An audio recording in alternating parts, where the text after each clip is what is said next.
Alright guys, it's Dokkan time, and I'm gonna try and make this as easy and quick as possible for some of y'all, because I mean, this is a lot of units.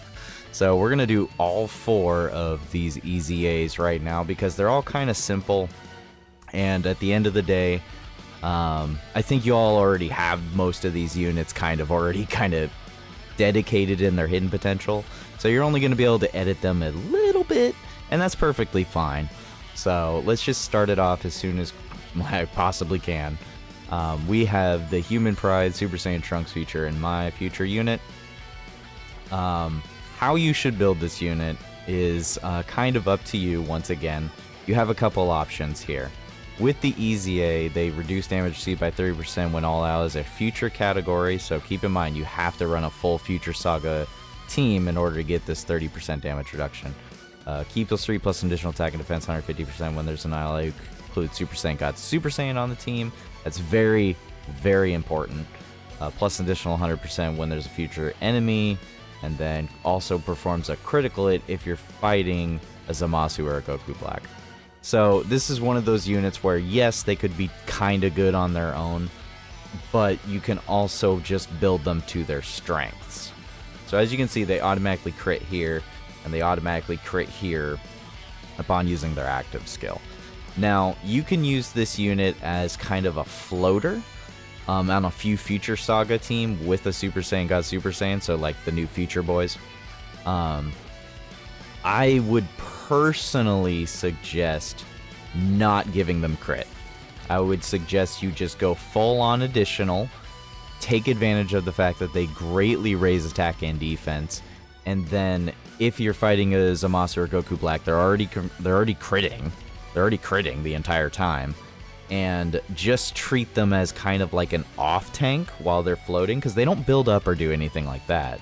So you can just wait it out until you have the ability to use their active skill, and then just burst a crap ton of damage. It also takes advantage of the fact that all attacks become critical attacks as soon as you activate that active skill. So, I mean, I would prefer to use this unit to their strengths, and that would be the fact that they have already got crit, and you just want to kind of abuse the crap out of those automatic crits for both of these parts of their passives. So, my suggestion is going full additional and then putting the rest into dodge, or you can go full dodge build and put the rest into additional. That's entirely up to you, but I would not suggest giving them crit unless you absolutely want to, but I just don't suggest it. But anyways, let's move on to the next unit here. The next unit we're going to be talking about is the Zamasu. Now, as you can see, I didn't turn back on the crit. That's because this unit already is pretty much set like this. He has raises attack and defense for 1 turn. He recovers 7% HP, reduces damage received by 40%. He gets an additional attack and defense up to 120% the more HP you have. He also launches another additional super attack. Well, has a great chance of becoming a super attack after receiving 6 attacks. So this one's kind of like a weird fine line of maybe you should and maybe you shouldn't do this. But it depends on what you want to utilize this unit for. And personally, this is a tank. This is a tank that heals. This is an older style kind of unit, and that's the way I'm going to treat it. So I'm going to treat it as kind of a tank that heals. And in that case, I would rather give him additional just so he can get maybe a little bit more defense, and then of course he's going to recover some more HP. Now, some people would love to just give him crit and then maximize the HP recovery. But 7% HP recovery is nothing to me. I mean, that's not enough for me to give a crap about to give him crit. He does have a little bit of crit in his links with the Dismal Future. I would say that's plenty. He also has Godly Power with crit plus 5%, so that's a total of 10% chance to crit just based on their links. So I mean, he kind of has a little bit of crit built in. I would just abuse that, be okay with that. Would I suggest giving him more dodge or additional? That's entirely up to you. Maybe a solid even slate between them would work, but basically this unit's just a floater. He's floating off. He's just gonna kind of be there to tank a little bit, and to heal up some HP. And trust me, he's probably going to take some damage too, so you're going to want to recover some HP. But that is my suggestion for him. Now let's move on to the next unit in here, which is going to be this STR Trunks. Now this STR Trunks greatly raises attack for 1 turn, and then he raises defense by 40% for 6 turns. So not quite a greatly raise effect, but almost a greatly raise. Attack and defense 180, reduces damage received by 40, plus additional attack and defense plus 180, the less HP remaining.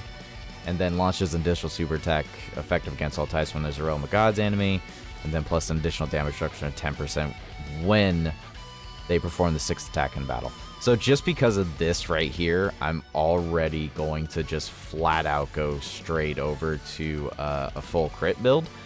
Or not full crit, but full additional.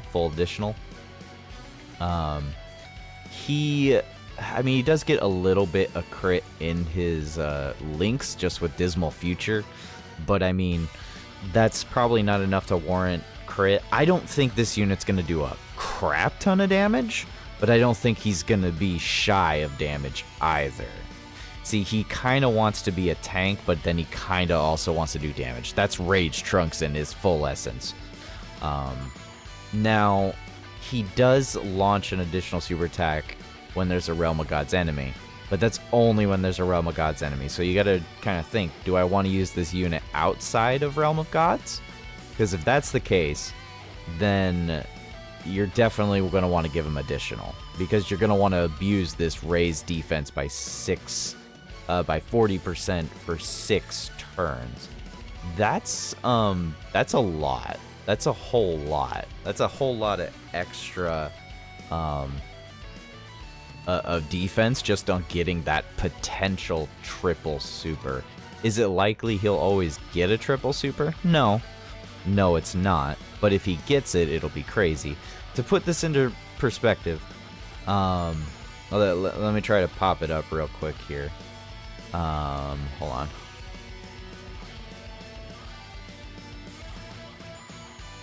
So if we look at this, this is stats complements of Halvard. His defense without support is only at 218.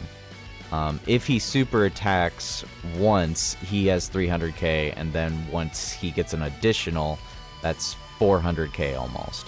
So that means he'll carry that over onto his next turn. So he takes this into consideration as well. From turn 1, he'll be at the 393, and then he'll super attack again, and he'll be at 480. That's a respectable amount. As long as he double supers, he's at 568, and then if he triple supers, he's at 655. So that means more than likely you're going to be always floating around the 568 to 480 marker. That's not too bad. I would prefer more, and he could definitely be a little bit higher up there if you're fighting a Realm of Gods enemy, being able to get that potential triple super. But that's the only time you're going to get a triple super is if you're fighting a Realm of Gods enemy. But I feel like that second super is just going to help out so much, and that he has this greatly raised defense. I mean, with 50% damage reduction after he performs 6 attacks, I think there's no reason to not just give him full additional and then put in a little bit of crit. That's what my suggestion would be. Full additional, and then give him a little bit of crit. Whatever's left over, just put it into the crit. Now, you can give him like a 3 dodge or something like that, but this is not a unit I would say. You're just not playing to his strengths unless you actually go for kind of a more offensive build. But that's just my suggestion. You can by all means, just go a full dodge and then put the rest in additional, but I think it would be a very big loss not to put in a full additional build with this guy. I think you'd just be missing out. I really would. But anyways, let's move on to the next unit, and the last unit, by the way. But before we go on to this future Gohan right here, I would like to give credit to Kaizen Mix for making an awesome active skill OST remix for the new Super Saiyan Future Gohan active skill. We're just gonna repeat the song real quick. Please do go give him a subscribe, follow, like his stuff. I will probably want to replay a lot of his remixes in the future, and he is okay with reusing these. So, now moving on over to Future Gohan Tech. This guy's he's a little funky. I'm not really entirely sure how to exactly build him, and I'm just kind of honestly, this is the only one I had a real big like bugger in my head thinking about, like, I don't know how I want to build this guy. Massively raises attack, 100% raise. That's insane. Yeah, I don't know what to say about that. Massively raises attack is pretty wild to think about that, and then raises defense for 3 turns. That's crazy talk to me. That's a lot. That's a lot of extra damage. If we want to go back over to Halvard, I know he has the stats on this guy. At least defensively. I don't know about attack, but defensively anyways, he's not looking that great. I mean, defensively, he's hurting quite a bit. He really wants to be under HP thresholds, and if the fight goes on past 5 turns, I don't know. He loses. Let's go over his calculations real quick here. So his attack and defense 158, plus another 158 for 5 turns from the start of turn. And then he has plus additional attack and defense when HP is 85%, and then another 58% when HP is 58% or less. So after 5 turns, if you're at full health, you literally don't have any of this. It's just gone. He has like absolutely 0 passive. He does buff future Saga category allies by Ki +2 and attack +30. That's nice. He does have a high chance to evade attack, so that's a 50% chance, and he launches an additional attack as a medium chance of going super attack when there's an androids or future Saga category enemy. So the unfortunate thing here is that if you're not fighting a future Saga unit or an android, and you are at full health past turn 5, you don't have any of this, and you don't have this. The only thing he has otherwise is 158, and then Ki +2, 30% attack to future Saga allies. He is really rough. I'm really not sure where to put him. I don't think there's a reason to give him additional. I don't. I feel like you waste.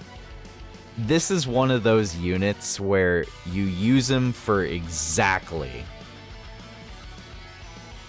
what you want to use him for and what he's good for.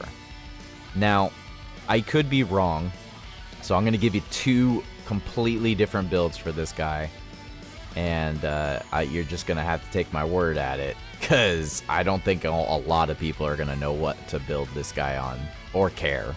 But my first suggestion is to go for a full offensive build and just absolutely aim to destroy the enemy and hope you survive any attacks.